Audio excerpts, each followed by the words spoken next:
জীবনে সফল হইতে চাইলে পরিশ্রম করো। পরিশ্রম তোমাকে সুখ এনে দিবে। আসসালামু আলাইকুম। Hello everyone. সবাই কেমন আছেন? আশা করি ভালো আছেন। এই দেখেন আমার ঘরে আইসা পড়লো আরেকটা নতুন কাজ। জামাকাপড় তো সেলাই করি, মাঝে মধ্যে ফাঁকে, ফাঁকে কয়েকটা ওড়নাও আসে। এই স্টিকার গুলো আমি বসাই।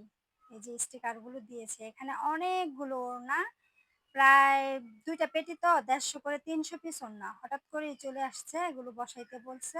আর্জেন্ট। তা আমি বসে পড়লাম। সব কাজ গুছিয়ে বসে পড়লাম ওড়নাতে লেসগুলো লাগাইতে। লাগাইতে খুবই সময় কম লাগে। ১ মিনিটের থেকেও কম লাগে একটা বসাইতে, আরো কম লাগে। আমি বুঝানোর জন্য একটু আস্তে করে সেলাইতেছি, খুব সুন্দর করে লাগাইতেছি। এটা স্যাম্পল। সাইডে শুধু এটা বসালেই ব্যাস শেষ হয়ে যায়।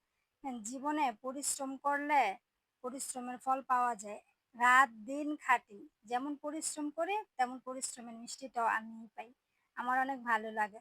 একটা সময় আমি খুব একা ছিলাম, আমার সময় কাটতো না। আমার জামাই রেখে খালি বলতাম আমার সময় কাটে না, আমি কি করব বুঝতেছি না, কত মানুষ কত ব্যস্ত, আমি এত ফ্রি কেন। তারপর আল্লাহ আমার কোল আলোকিত করে ফুটফুটে একটা কন্যা সন্তান দেয়। ওই কন্যা সন্তানকে নিয়ে আমার দিনকাল ভালোই যাচ্ছে। যাওয়ার পরে আবার একটু, একটু যখন ওই বড় হইলো তখন আমাকে আবার একা মনে হচ্ছে। তখন থেকে শুরু করলাম এই টেইলারি কাজ। টেইলারি কাজ করতেছি, কাপড় বানাইতেছি, মোটামুটি ভালোই সময় যাইতেছে।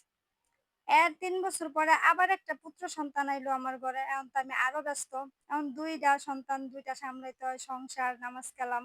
এত কাজ, এত বিজি, কাস্টমারের প্যারা। এরপরে আবার আসছে ওড়না। তারপর আমি আবার Facebook এ পেজ খুলছি, YouTube এ চ্যানেল খুলছি।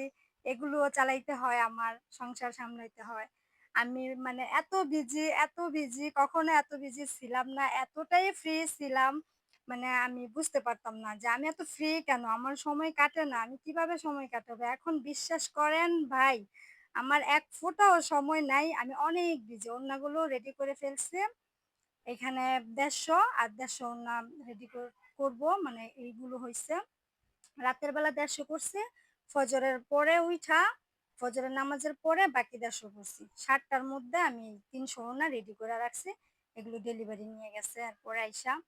তবে আপনাদের দোয়ায় আলহামদুলিল্লাহ আমি অনেক ভালো আছি, অনেক সুখে আছি। জীবনে পরিশ্রম করলে ভালো। আল্লাহ যা করে ভালোর জন্য করে, এটাই বলব সবাইকে। আমরা চাইলে প্রতিটা মেয়েই পারি ঘরে ফ্রি সময়ের মধ্যে কিছু না কিছু করার। এজন্য সবাই চেষ্টা করো, পরিশ্রম করো, কাজ করো, ফল পাবে ইনশাআল্লাহ।